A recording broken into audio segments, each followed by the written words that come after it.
6 steps. A lot easier. Yeah, definitely. Right. Well, welcome. I'm going to start off today just a little bit differently and see if there's anything pressing in you that needs to be asked or worked into or just brought onto the stage. Hello, Jan. Yeah. So that's where I'm going to begin. Is there anything? I know most of you have started reading the new Atrium works. Yeah, a lot of you have. Anything in there piquing your interest? If not, we'll talk about the soul, the spirit, reincarnation, because that's what's kind of pressing in me today. Okay, cool. That sounds good. Actually, I don't know if he weaves in or not. I don't want to derail the topic. There is no topic yet. Okay. So you can't derail. All right. So, certainly historically in the Emin, we've spoken about onsetting times. So my ponder is, are we in those onsetting times? Yes, we're always in those onsetting times. I have a good example for you, okay? I want everyone to do this. Hold your hand out in front of you. It doesn't matter if it's the right or left one. Right in front of your face like this. And blow. Just kind of do a whole single exhalation. Now stop blowing, but keep your hand there. What do you notice? I'll tell you what I notice. I'll tell you what I notice. I notice when I do this that for as long as I'm blowing, for as long as I'm exhaling, things are moving. Things are flowing. Okay? The interesting thing about light, right? I'm not going to because it serves a purpose, but if I were to extinguish this candle, the light would suddenly go out, right, of the room, especially if it was the only light in the room. It would just suddenly cease, wouldn't it? And so what that tells me is that that light is sort of like blowing on your hand. You see, if you think about this idea of this center of creation that's continuously pumping something out into it, then you get this idea, right, of the blowing wind going out or the light spreading out.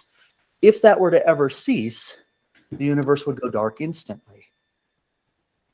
I'm going to puzzle you with something.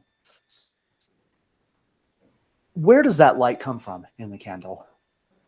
I light a match and light that candle, and suddenly it starts to produce light. Now, I'll ask you this. Has that light been trapped in there since the beginning of time? Or is it inducing it from somewhere else in the universe? Almost like a, get off at this train station, right? This train stop.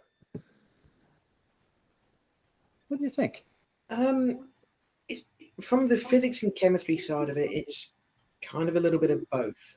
Yeah. The energy is already stored in there. What happens is that when you light the candle, there's a chemical reaction, it burns. And the reaction is a few electrons to move and creates a few new combustion products, i.e. CO2, that sort of stuff. Yeah. So Sam, let's follow that for a moment. Okay. Now let's rewind. We'll stop there for a second. Okay. Now let's rewind all the way back to the Big Bang, where at that moment, just right after the Big Bang, if you presume there was such a thing, everything was light. Right? Isn't that what scientists say? Just a massive photons all of a sudden spreading out, and then things started to coalesce and form into planets and solar systems and planets and moons, and that candle, which has a flame now, right? And so it's like light goes to matter, goes back to light, back to matter, right? This kind of breathing aspect of things. I don't think there is a real right answer to this. It's more of a perspective type of thing. But Jeffrey, going back to your idea as far as these onsetting times, the times are always onsetting so long as there is a God in the center of creation that cares enough to keep blowing on the hand of the universe. And this idea too, we're in a womb. We're the entire universe is sort of like a womb. We're not out of the womb yet. I had this puzzling thought myself the other day. We were talking about this. You know, if it is true that creation is still a work in progress, but it's still in the womb of the universe and maturing, what happens when it's born finally? What does that mean, right? Right now, I would suspect in the somewhere between the embryonic and fetal stage. 14 billion years later, long gestation period, isn't it? Yeah. So does that kind of give you a location a bit, Jeffrey? So yes, but it addresses the letter of the question, but not the spirit of the question. Okay. So Stand up for me, please, and come over here. Now we'll get into the spirit of the question. Raise your hand up for me. Okay. Okay. Do you also feel that? Do you feel my breeze? Yes. Okay. Yes. There's the spirit of it. Thank you. There's the spirit of it. She's further out from the source, further out in the universe, right? And so something closer to the center is going to get this dispensation first.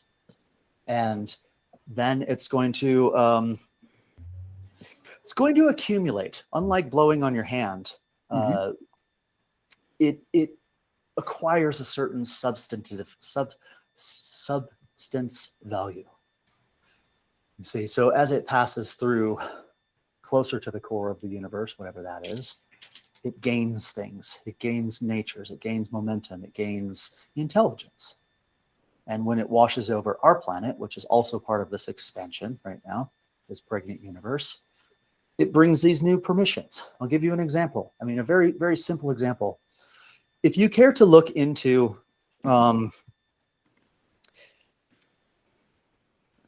ancient history and the way that people spoke of colors, you're going to find something very, very, very peculiar.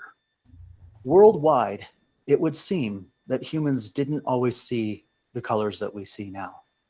That there was a point in time where basically we were seeing versions of greens and blues, not really much in the ways of red and other colors.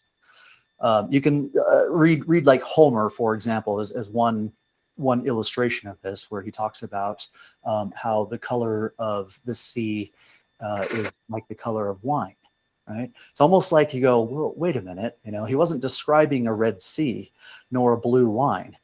It's that they both kind of had that same hue to them. So you've got to ask yourself, now, people in some of your parts of the world, right, around England and Ireland and so on, they've done studies. You have an amazing sense of many more greens, many more shades of green than I can perceive. It's true. You can, they've done studies where they lay out like 200 different shades of green and ask people to say when they sense a different color, right? And for your average American, there's about 5 of them in there. For someone in your part of the world, by and large, there's 20, 30 different shades of it.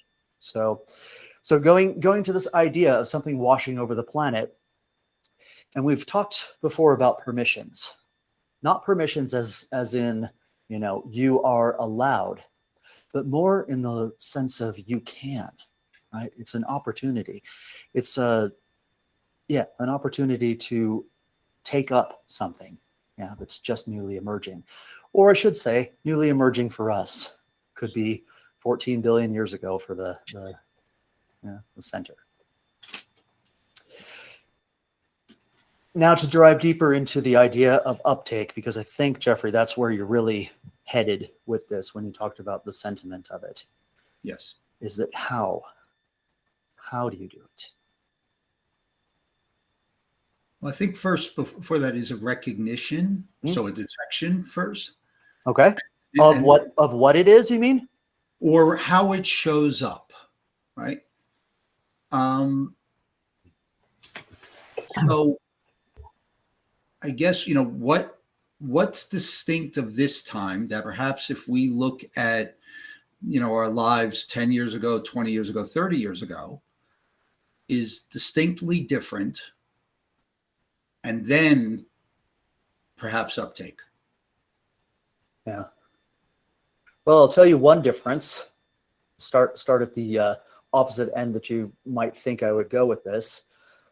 There's a hell of a lot more crime and violence in the world, and younger and younger. And the reason for that is because of what happens in the astral light of the planet. When a new surge comes in, things that were 6 become 7, things that were 5 become 6, right? Because it's this influx from the top down. It's this whole shifting, yeah? And so if you find somebody who was located in as their center of gravity in level 5 of the astral light, that now becomes the highest that they can reach, right? And the highest that they, if that's their center of gravity, yes. Right. And they live now in 6, sometimes touching 5 and sometimes touching below it. You see, if a person was centered in 6, they are now centered in 7. Yeah. Right. And sometimes can get to just gain and loss, and sometimes just complete and utter moon food.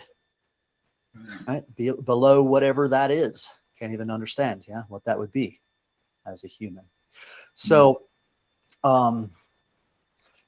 detection wise, it's easy to go into judgment values of things and say, oh, why is our world falling apart? Why is crime on the increase?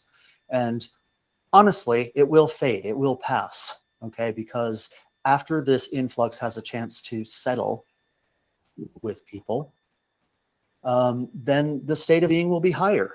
We've talked about these levels of being with the astral light in the past, where level 7, for example, is all of the base, gross, icky, sticky things that you can think of. Yeah, it has a natural function too, by the way, right? A planetary function is decay, because if things didn't decay, then it wouldn't be recycling or renewal. Okay. Level 6 having to do primarily with gain and loss, greed, jealousy, those types of things. Not real noble, but you're not out, bludgeoning somebody or whatever the case might be. Yeah. Level 5 to do with education, from the standpoint of an intellectualism. You see, take a college professor. That would be the idea of someone who is generally centered in level 5 of the astral light. Now, what do? They're probably a college professor because somewhere inside, something lights them up, yeah, about whatever it is that they were studying, whatever it is that they're teaching. I'm sorry, let me let somebody in here. Right.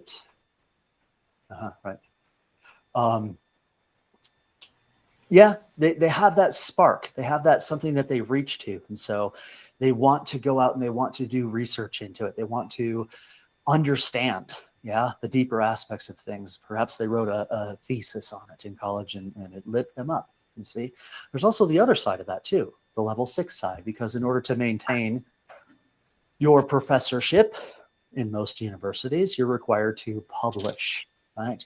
And to write papers and to do this and that and the other thing to kind of maintain that aspect of it. But that's for the cultural side of the reputation of the university, you see. And so it's this kind of up and down. But after this is done, after the waves have settled, you can think of it like a big rock was just tossed into the middle of the lake and the waves are still kind of settling out, okay? After this settles, level 7, the way that we know it today, won't exist for humans. What I mean is that there won't be this kind of violent behavior that we're seeing now, because those humans eventually will die out, right? And the signal for that approach is no longer within the spectrum of humankind. What that means for the high end of things is because humans are meant to live at the baseline of at least level 4, right? And so that means that the new current expectation is to live at a level 3 baseline. And wow, yeah, if you could touch that.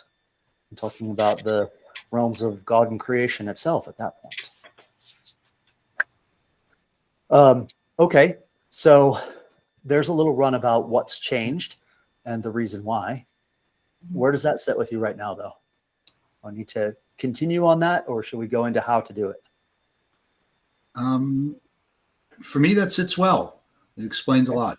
Mm-hmm. Okay, right. So now comes the how. And I have to ask this question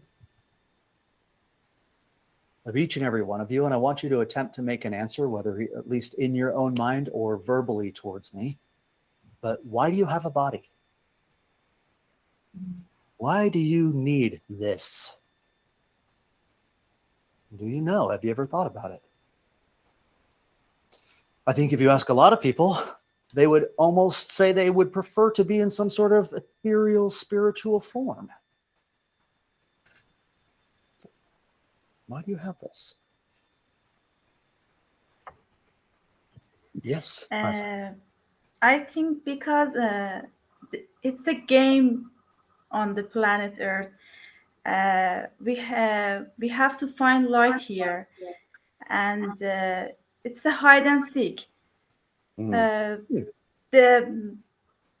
At the beginning, when there was only light, we promised to God that we want to find light on the earth, and because of that, we need a body. At every stage of our lives, we face challenges, and those challenges help us to find the light. I think there you go. that's why we have this body, because otherwise we couldn't find light on the planet at this Absolutely. level. Yeah. Do you suppose, a disincarnate entity, an angel in essence, whatever it is, gets out of bed in the morning and stubs its toe? Probably not. No. Right? We do, though. It's a rough analogy of what I'm trying to get. You could almost think of having a physical existence, having an actual body to experience life in, as a catalyst. Now, who knows what a catalyst is? Raise your hand if you do. Yeah, you know what a catalyst is. So there's we'll explain it briefly. In a chemical reaction, right, like this candle here. In a chemical reaction, not everyone, but in some of them, a catalyst will assist in the process without actually becoming involved in the process. Yeah, you all probably have heard of the catalytic converter in your cars.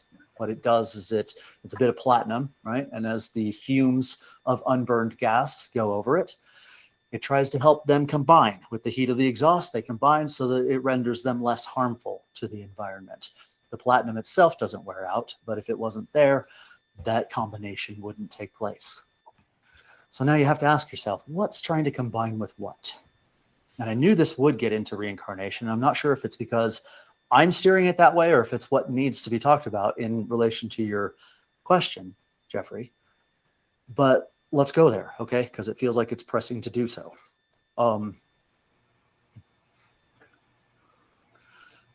Do you know what your soul is? Give me a thumbs up if you really are pretty sure you know what your soul is. Okay. Middle, right there in the middle. Sachin, you go first. How about no, it's not a, I don't need the answer just yet, but how about your spirit? Do you know what your spirit is? Give me a thumb if you do. Somewhere in the middle also, right? Yeah. Yes. You know what your body is. We're all pretty clear on that one. Yeah, right. I don't know why it does the things that it does sometimes. When I said, do you know what your soul is? It's probably a bit of a misnomer because it's not yours. It actually belongs to this solar system. It doesn't belong to you. It is, in the analogy of chemical reactions, it's probably, what is it? The reactant and the reagent, right? As far as chemistry goes, yeah. So it would be the huh? Yeah. Both terms can be used. Both reactant and reagent can be used for. Right. So it would be, we'll just keep it simple. It would be one of the chemicals. The other one is your spirit, and your body is the catalyst that causes this action, this kind of fusion between your soul and your spirit. Now, what I mean by the soul isn't really yours is because before you're born, right, point of the quickening, this planet, actually the planet doesn't do this. She doesn't do this with the soul. She goes out and she asks for one. She asks Jupiter, Mars, Neptune, Pluto, Saturn, all those, and says, can I borrow a piece of this? All right, for the area that the person is incarnating into. Okay, so it says, can I borrow a piece of that? Can I borrow a piece of this? Borrow a little bit of what I have. Boom, there's your soul. Now, your spirit, on the other hand, is the you of you, but it has not become fixed in something. It is not chemically reacted with something.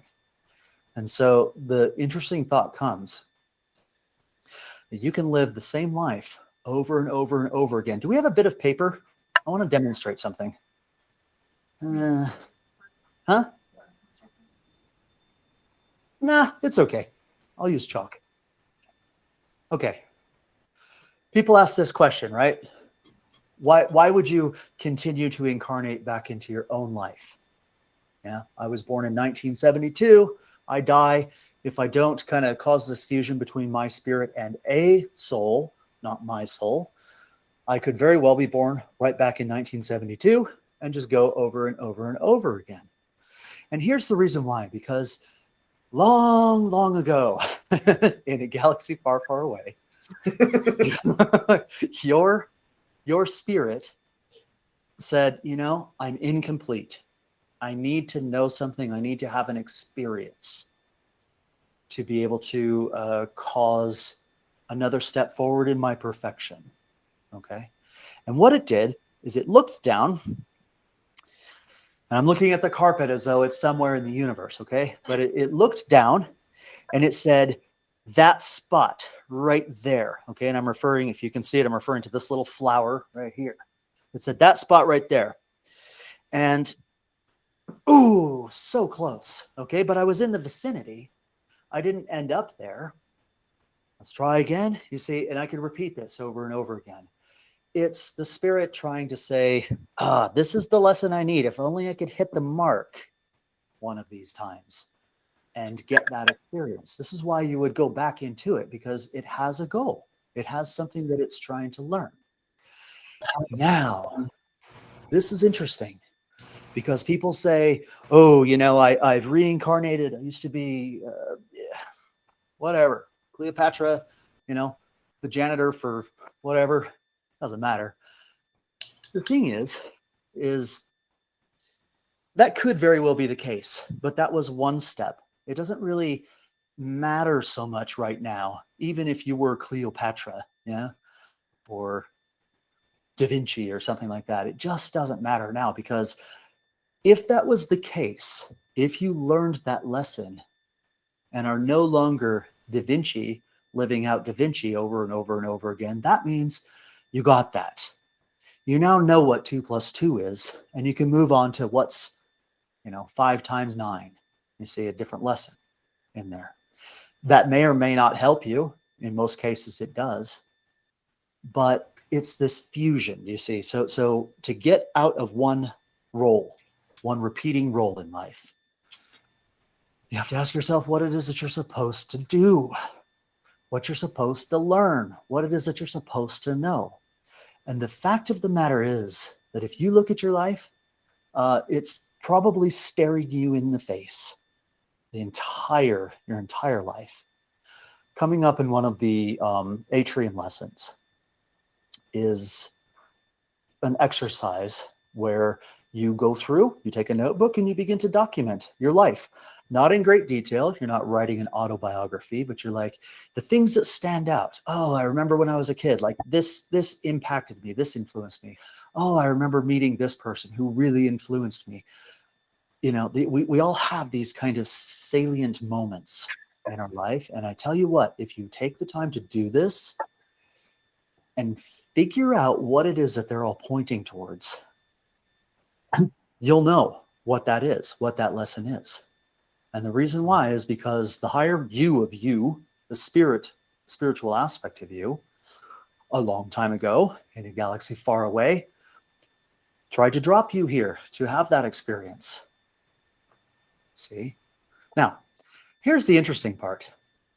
If you are caught in this role of repetition over and over and over again, the soul is different each and every time. Did you know that? So you can have the same life. The spirit stays the same, right? It tries to target into the particular family you were born into, the particular area of the world, the time of year, the eon or the epoch, yeah, because that's going to give you the most likelihood of having that experience that you want. But the soul is just like fuel, right? You see, it's a chemical. It can come from anywhere. It doesn't come from anywhere, but it can come from anywhere as long as it's the substance. Now, what happens if you do discover that? Well, a bit of that soul force in you locks into place in the spirit. And the next time you actually reincarnate, if you have more things to learn, right? If you're not just all of a sudden on the level of the divine, if you will. If you reincarnate, you do take a little chunk of that with you. You see? Just like you know 2 + 2, but you don't necessarily know 5 × 9, you see? And when you learn 5 × 9, that part of that temporary soul locks into your spirit, and you go on your next step. So that was a really long wind into how you do it, but it's different for everyone. And this is kind of the rub, right? Because if you don't know what that lesson is, that's the first step, really. You have to know what that aspect of you is. If you don't know, that should be your God. It should be your only purpose, is to figure that out. And it's okay to have a little trial and error time with it. You know, maybe I'm a famous juggler, right? Nope. Yeah, it's an analogy, you see. That's step number 1. Once you get that, the next step is just to live it, just to go do it. Mm-hmm. Absolutely. Do not let anything get in your way. Just absolutely go do it. Yeah. That's a star ruby process, by the way, of just going and doing it, getting it. Do you understand? Diamond, diamond from the gem stations, yeah? Diamond is the understanding of what that lesson is. It's the reason behind the reason for you being here. Star ruby is the power in actually doing it. Yeah. Now, let's talk about this in a little bit more detail, and I will draw from an example that I wrote about in one of the papers on Star Ruby. Let us say that you decide that it is your purpose on this planet to be a bank robber. Right? Everyone's shocked. Oh, can that possibly be a purpose? Well, yeah, it actually can. It actually can. And the reason why is because someone needs to do it. Someone needs to live that life to learn a lesson. But let's take that question a little bit deeper. Let's ask why.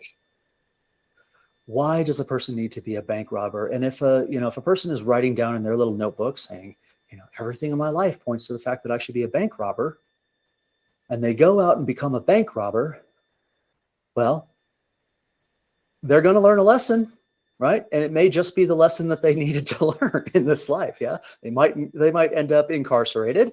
They might end up, living on a deserted island somewhere, sipping, whatever you sip on deserted islands, and having a great life from the millions that they won. Whatever the case is, if they were meant to do that, they will do that. You see.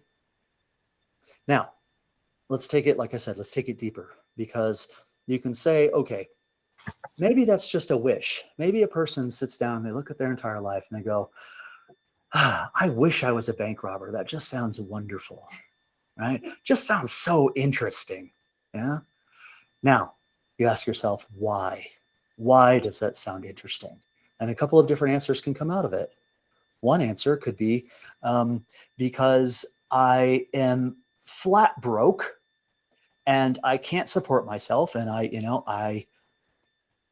not surviving, let alone thriving. Yeah.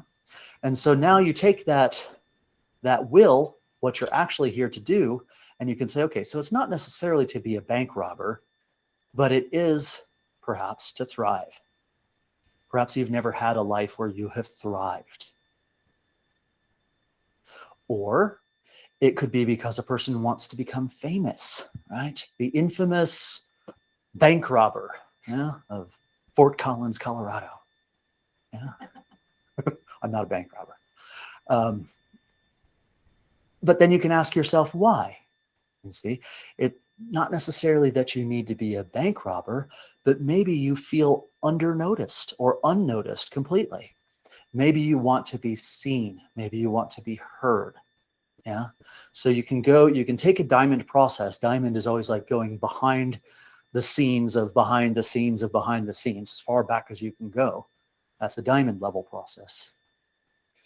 And get in touch with that fundamental reason. And if you, with a wish to be a bank robber, or a wish to start an Eminent, or a wish to whatever the case is, yeah, if you find yourself in that, go behind it and say why. And that's where you will find the truth of why you're here and what you're supposed to do.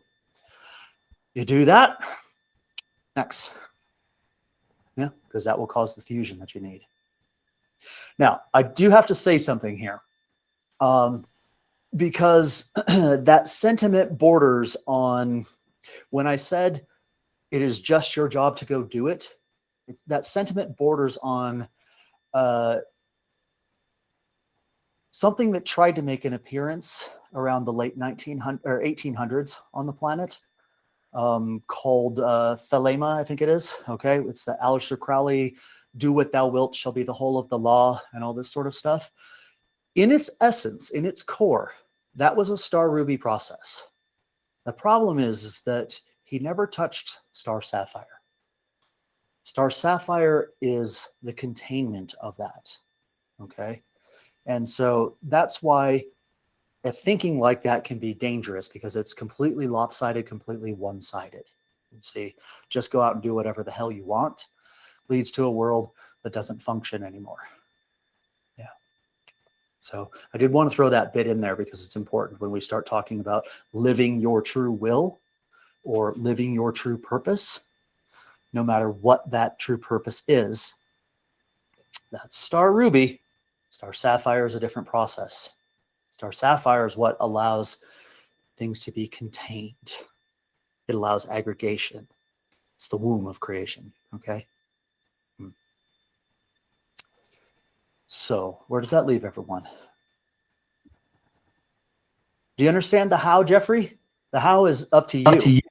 Yes. Feels like an inner process, a sensing, a surveillance. Mm-hmm. A surveillance throughout your entire timeline, though. Not just a surveillance of how you are now, but a surveillance of how you are throughout. Yeah. And it's wrong to think that that signal that's coming in from the core of creation is singular. Just like in a meeting like this, there will be bits for you, yeah, and bits for Sachin, bits for everybody, bits for Mark. You understand? It's whatever you can pick up at the time that will best serve your purpose is what's accessible to you. I'll tell you what, and I shared this with Mark, and he shared back with me something about Leo's process, or something that Leo said that I was unaware of.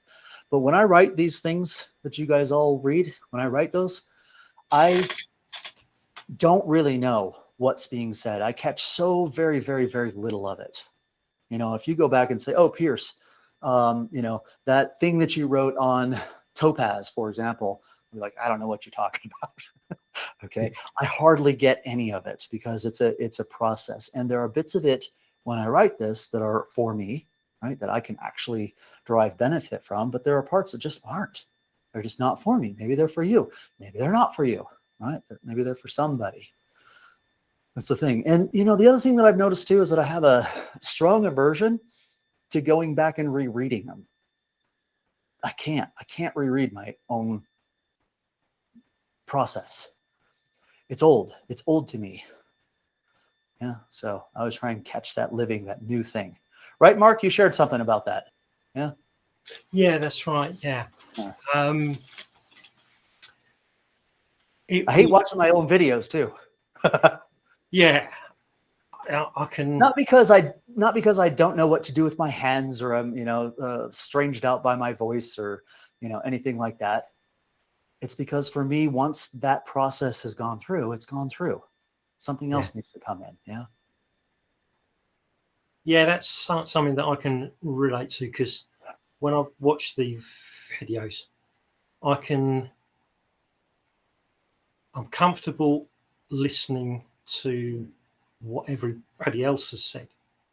But when it comes to what I've said, there's always a bit of, I could have put that across a bit clearer. Yeah. I could have put it in a different way.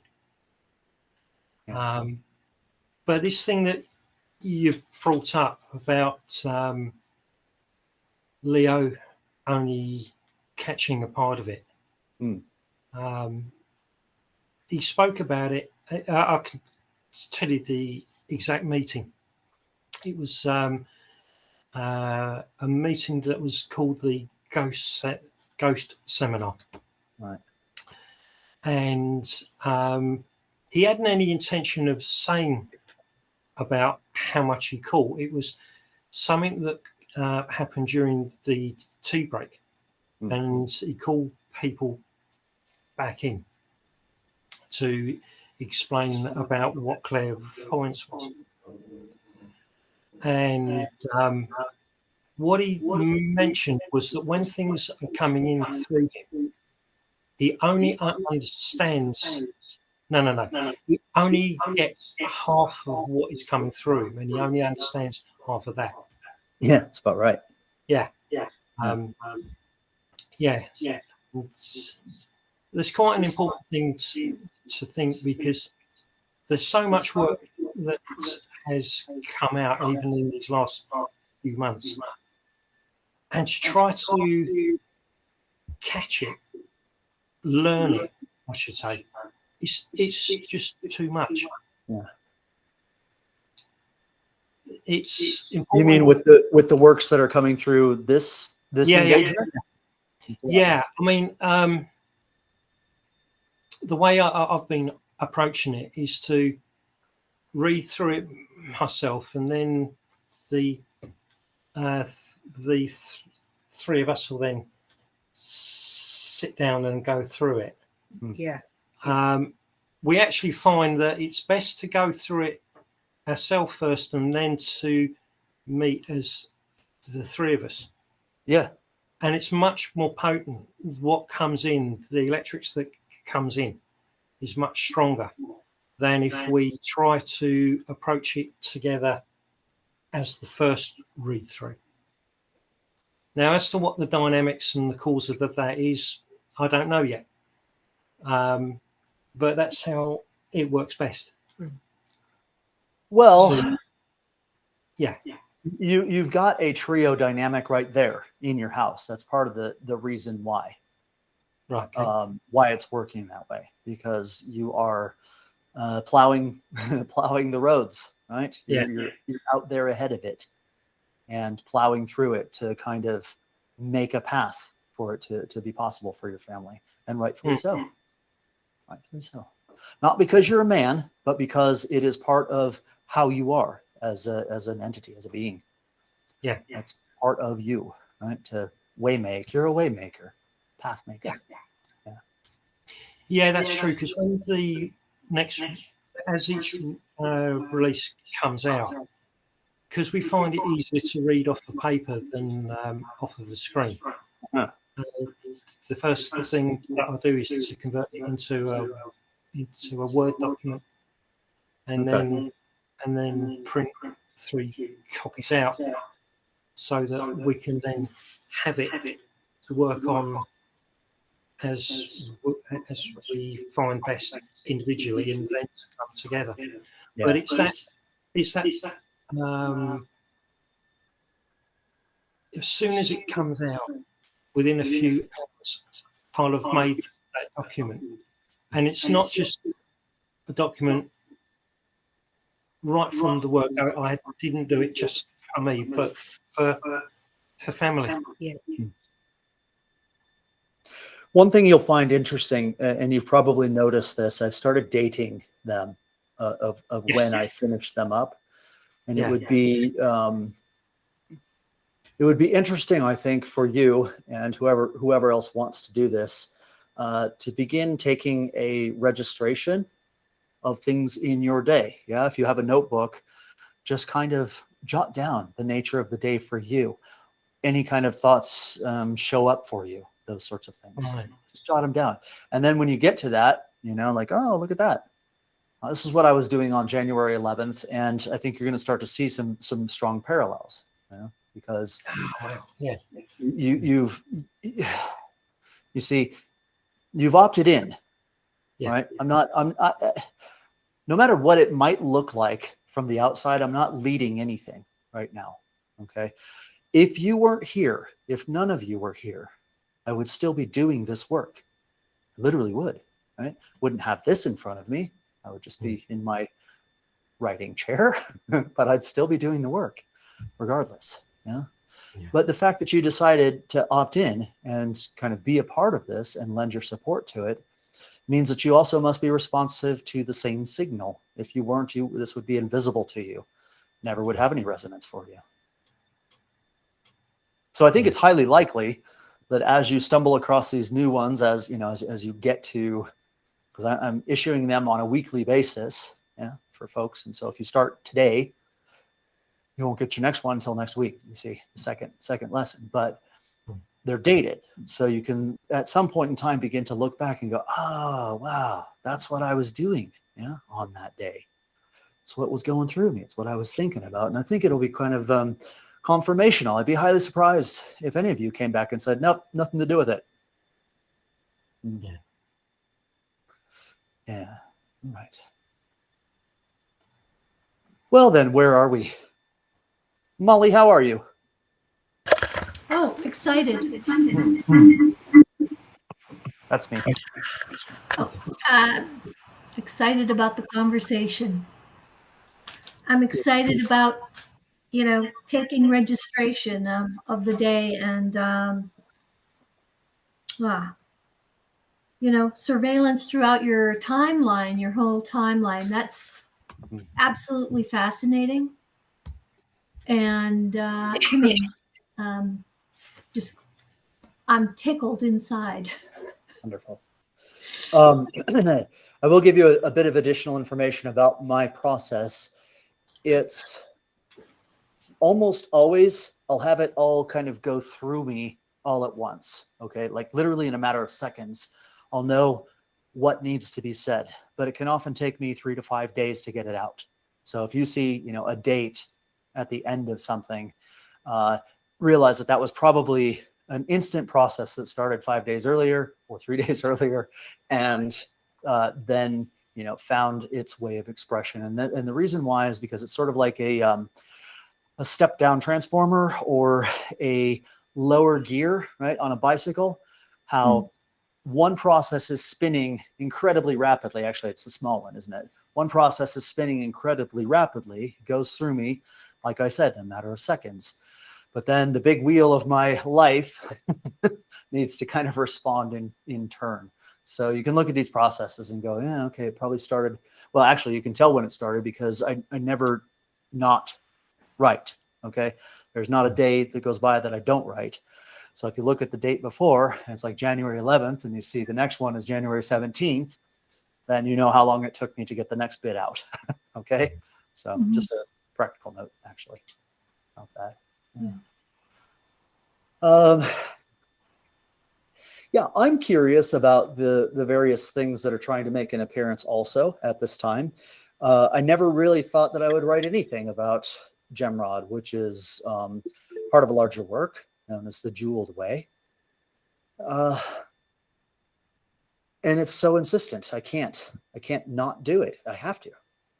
It won't let anything else come in until it's out, right? So gotta get in line, I guess. There's a lot of other works that I had started to do that really need expression. Yeah, like even those tension exercises that we were doing. Yeah, kind of a electrobics 5.0 or something, if you will. And it's in the queue, but it got pushed out of the way. And I'm saying this because from a cultural standpoint, I guess it can be easy to be frustrated with what appear to be false starts. They're not false starts. They are starts into something, but sometimes something else has to come in and have expression. Okay.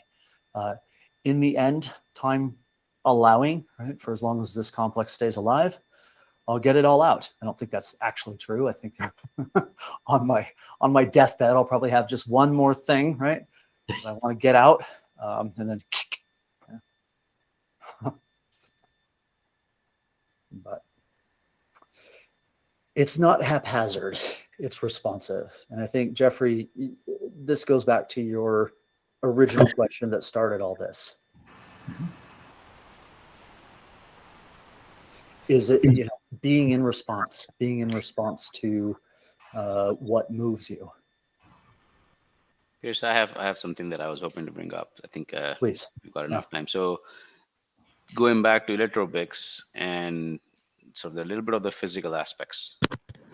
I've been doing that for a while. I'm pretty happy with that, but have had nothing show up with the astral exercises. Like I think we haven't met for 2 weeks, and I think I've sent my astral body consciously, left it there, and consciously an hour later said, "Hey, come back now," and I get almost nothing. And I think I've been doing it for a good 2 weeks, and I'm like, well, am I doing something incorrect, or should I just give it time? So I was curious to hear your and other people's experiences and how that has gone. Yeah, sure. I'll give you a bit of feedback. It may not be what you need right now. I mean, it might not, right? It's like I said, some of these, when we work together as a group, certain things are going to be for certain people, certain things aren't. Do you need to be able to have that skill to develop? No, not really. You don't, because it depends on where you are in the development journey. For example, I mean, really, everybody starts at granite. You wouldn't think granite is a gem station, but it is. It's the earth itself, right? And at granite, things like that they're just not relevant. Not relevant in a granite process to go, sending your astral body away or your mental body away. When you get to quartz, if you are needing a quartz process, which is the next one, then that is very much that, right? You're very much dealing in the realms of the astral. But let me tell you what granite is like. Granite can best be summed up with the esoteric expression of getting your shit together.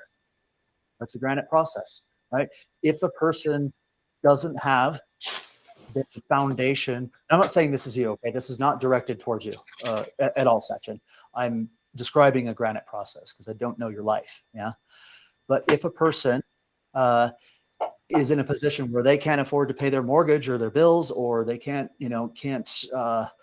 whatever these life conditions are that just sort of surround the aspect of being human on planet Earth at this time, if they don't have those together, they very much need a granite process, of doing that.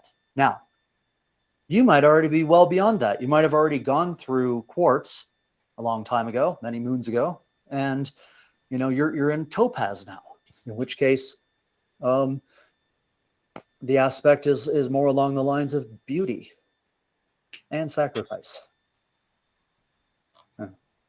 So it doesn't matter. It matters where you are. That's the only thing that matters. Fortunately, the one of the greatest things about the Gemrod work is that it offers a foundation for anyone wherever they happen to be. The only problem is that I have to kind of issue it out in a linear fashion. You see, I mean, I can't write two at the same time. Be a skill. Maybe I should learn it. So sometimes you'll read something and it'll be like, okay, doesn't really resonate. Okay. But then later on, you'll read something else or go through some other type of work and be like, oh my God, this is exactly what I need. Yeah. If you want more than that, then ping me on my email and schedule a one-on-one. We can talk more in depth, and maybe I'll even show you some additional exercises that are working for you. No, I think you got it right. I think get my shit together is going to take some more time. There's a lot of shit in a lot of different places that needs to be. I need to bring it in and say, okay, what is your focus? What do you want to do? And stop all this, too many fingers and too many pies crap. So that's what I do. Truthfully, it's actually where everybody is at. There's something in the occult, new age stuff that I kind of have to take a stance against. And that is, people tend to approach works like this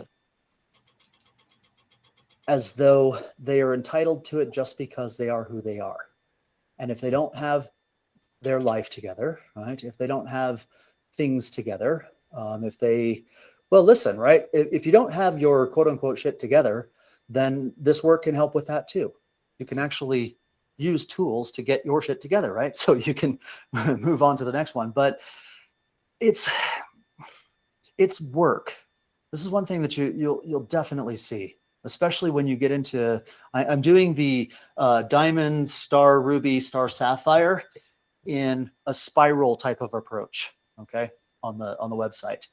So spiral one, cycle one is just kind of getting to understand the terms that I'm using. Cycle two begins to get a little bit rough. You actually have to do some difficult things. And it's not easy peasy. It's not, high aspirational, wonderful type of stuff. It's very penetrating and soul searching in some respects. So feels like, Piers, these are tracks. The atrium might have different tracks, and you're putting together track one right now. There might be other tracks. Just another way of thinking about this. Whoever wants to do it, I want you to stand up, do an experiment for me. Whoever is willing to do so. Stand up, go to, you can just walk away, okay? I don't need to see you the entire time, but go to some wall and in your house and pick another wall that you're going to walk to, all right? So start there, pick another spot or just some spot somewhere, okay? At least like 10 feet away. So it's not just like one step, do you understand? And then just begin to walk to that place. Once you get there, come back to the camera. I have a question for you. Now, you can choose how you walk there. You can walk a straight line. You can walk zigzag. You can turn around and walk backwards, however you want to get there. But that's your goal, wherever that is. How you get there is your choice. Okay. Don't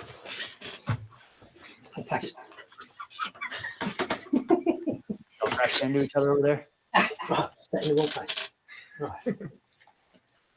Now, the question that I have for you, and this is a very, very important one to answer. Well, first of all, let me wait for everyone to get back.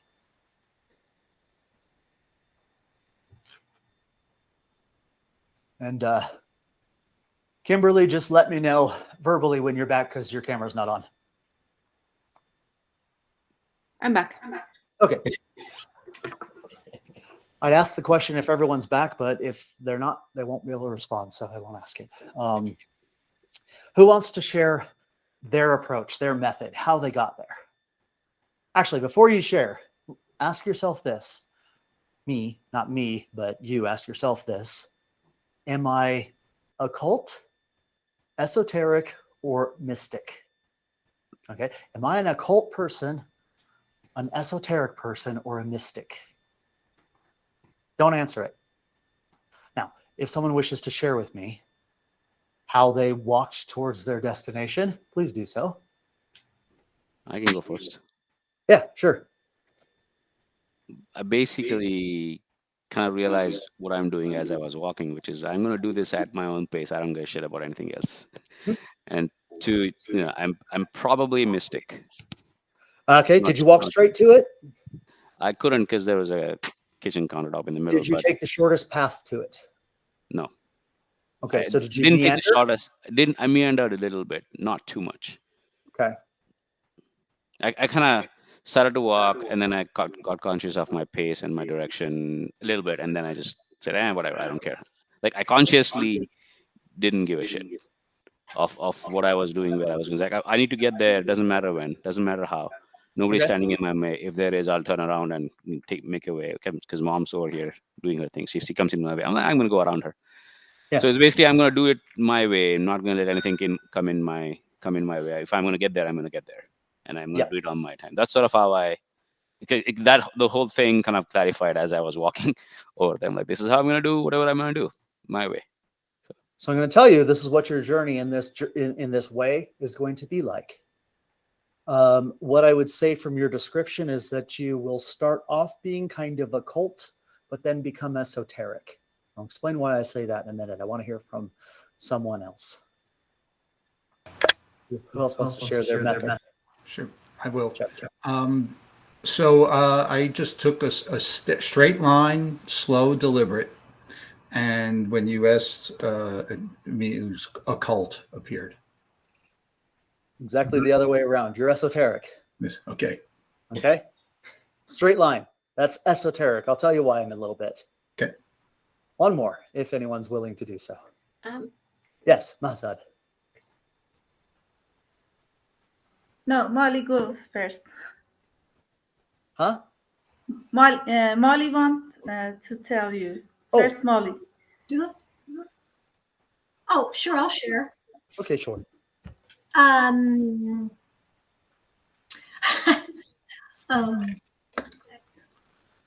I kind of zigzagged and then I went backwards Oh, okay. and I experimented with the walk, and that's You're occult wanting to become mystic. oh, I'll explain what these mean in a minute. okay. Okay. Mahsad, did you want? Yeah, go ahead. Yes. I walked very fast and straightforward. Aha. Very esoteric. Straight line? Yes. Yeah. Okay. The esoteric path, if you want to take into consideration this journey along a gemrod structure, the esoteric path is very 1, 2, 3. Okay. You literally go from granite to quartz, skip a bunch of stuff, go right to topaz and right to diamond. Okay. This is no messing around. Now, it can take you a long time to get there, but you're not going to get distracted by all the things. And I'm taking registrations of these for each of you because it will inform how we work together at some point. For a person who meanders and zigzags, they want the occult. They want to know a little bit about astrology, and then they want to go over and they want to dabble in tarot, and then they want to, understand sacred geometry, and then they want to go back to the tarot, and then they want to go over to astrology again, and then up here to, God knows what. Yeah, that's an occult way. It's about developing the full range of what you can do. Yeah, with all of your all of the parts of you. It's wonderful. There's no right or wrong way to do this. This is your spirit. Okay, what we asked you, your spirit said, this is my approach to things. I think it's good for you to know. The mystic walks backwards. Okay, and the reason why the mystic walks backwards is because they are eventually on the track to come do this kind of service, working with others. And so they have to be esoteric, they have to be occult, and they also have to know how to go back down from diamond all the way down to granite in the gem rod. All right. So maybe that's in your future, Molly. Thank you. You know, way back in the Eamon days, when we were working out of church halls, we were doing these strange walks in the city or anywhere where we would walk. Immortals? Huh? Like the Persian immortal? Oh, not that, but this was out, you know, like out and about, you know, out. If we were walking the streets or the high street, we'd walk 1 foot on the sidewalk and 1 foot in the gutter. Yeah. So we do that. We do all kinds of strange walks just to kind of get out of the habitual goings on. Just the you know, the normal standard way of doing things, just to break up that pattern. Yeah. And I'll never forget those quirky exercises that we decided to do. I mean, it was our choice. So, yeah. Again, that's an occult thing. You know? For those who are highly esoteric, probably we should just work with you on meditation. Really. We should probably just work with you primarily on meditative abilities. For the others, universal. And for the mystics, you're on your own, because it's not an easy path. You're not actually on your own. There's much out there to support you. Yeah. Say something? Yeah. Okay, I find, you know, when I'm out in the world or when I'm with people, I don't get a lot of if I say something that I think is really significant or, yeah, just out of the ordinary, I don't get a lot of, there's no listening. Yes, of course. And there's no audience. So I think, okay, that's okay. I mean, you have to be able to just say whatever. And I find that the best way to, you know, get others to be aware of me is to not say anything. Right. Nada. Yeah. And just absorb and listen and observe and take it from there. Just so you know, I don't think you've gotten this far in the atrium stuff yet, but what you're describing there, that's a star sapphire process. I'm just going to keep putting in these hints so that you'll get on the frequency of what these gen stations are about. Okay. Yeah. Well, very good. Yeah. Next time around, it'll be you standing out here. I don't know about that. Right. Okay. I'm inclined to kind of wind things in and call this to a close. I'm not sure how long it's been, but I feel like we're at a good place. Yeah. I want everyone to be able to actually walk away with something today, instead of pushing so hard that it begins to come out your ears. Okay. Any closing comments? Who wants to kind of wrap this up for us? I'll wrap it up, but who wants to say something? Who now? I'm sorry, I can't see the screen very well. So if you want to speak, just go ahead. With that walking exercise, I decided to do it in my mind rather than actually get up and do it. What does that say? Well, how did you do it in your mind? It probably says you're a mystic also, actually, but did you take a straight shot? Yes, straight. It's more a feeling of just sort of floating there and back again. Okay, then it's esoteric. You're an esoteric man. Don't need I mean, it doesn't mean that you don't have a cult attending you, yeah? But the esoteric path is just focus, right, on the objective. It can be done right here. You can literally take the path of the esoteric right here and get all the way to God. Okay? All the other stuff, let me clear something up. when I say occult versus esoteric, I just mean about the general way of things, because in the end, everyone arrives at the same place, all right, with all of the same abilities, all of the same knowings, all of the same bits and pieces and enlightenment and all that. It's just how you want to approach it. You can think of it this way. You can think of it like a giant maze, like one of those big outdoor mazes. Except with the exception that not only do you have a way to route yourself through the maze to end up at the center, but there's also one straight line that you can just go, just going to go there, just going to walk there, right? Now, you've covered the same territory. Once you're at the center of the maze, you're at the center of the maze. Doesn't matter how you got there. Yeah. Okay. Yeah. Piers, something I wanted to ask.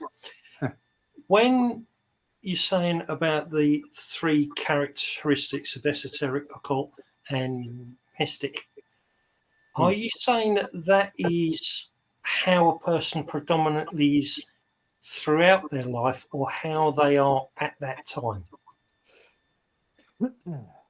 That's a good question. Give me a moment. Okay. Because to me, it would be it would change according to what a person is running with. Yeah, it doesn't. Here's the reason why. Okay. Because it's driven by the spirit itself, which is not something that changes during life. It changes after life. Okay. After you die, the spirit can change at that point in time, but not during. Ah, right. So now here's the catch, though.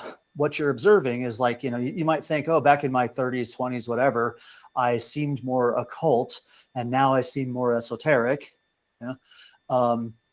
It's not because you changed. It's because the scenery changed. It doesn't mean that you're still not occult. It's just that as you get closer to the center, you have less and less choice. Let me put it this way. It's like a cone, okay? If I go back to this illustrious piece of chalk, which I think this is the one that we used earlier on. Yeah. When I've got it held up here, any number of things can happen. I can throw it. I can throw it over there, right? I can chuck it sideways. I can drop it straight down. I can toss it behind me and have it bounce off the wall and go out front. Opportunity. Nothing but possibility up here. Now, if I get down here, do you see how much the opportunities have lessened? Yes. I can still do things like that with it, but if I take it an inch off the ground, opportunity is even less. You see, and so this is what a development journey is like. That as you get closer to the end of that cone, you can think of it like a cone of possibility at the top. Cone at the top. Fatality, not in a negative sense, but fatality at the bottom of the cone. Okay. Yeah. So an occult journey can seem very esoteric, both at the beginning and the end. At the beginning, because there is only one step you can take. If you're in granite, there is only one step you can take. That is to quartz. From there, be as occult as you want. Okay. Or esoteric. Yeah. Yeah. Does that help? Yeah. Good. She does, yeah. Good. All right. Well, thank you all so much. For the guests who joined today, please just shoot me an email so that I can put you on the invite list if you wish to attend in the future, and that way you're getting an official email. Okay. It's Pierce at eminentway.org. All right. Okay. Oh, Thank Sachin, you. did you want to say something? No, I said just thank you, everybody, and a happy new year in case we haven't met since the new year.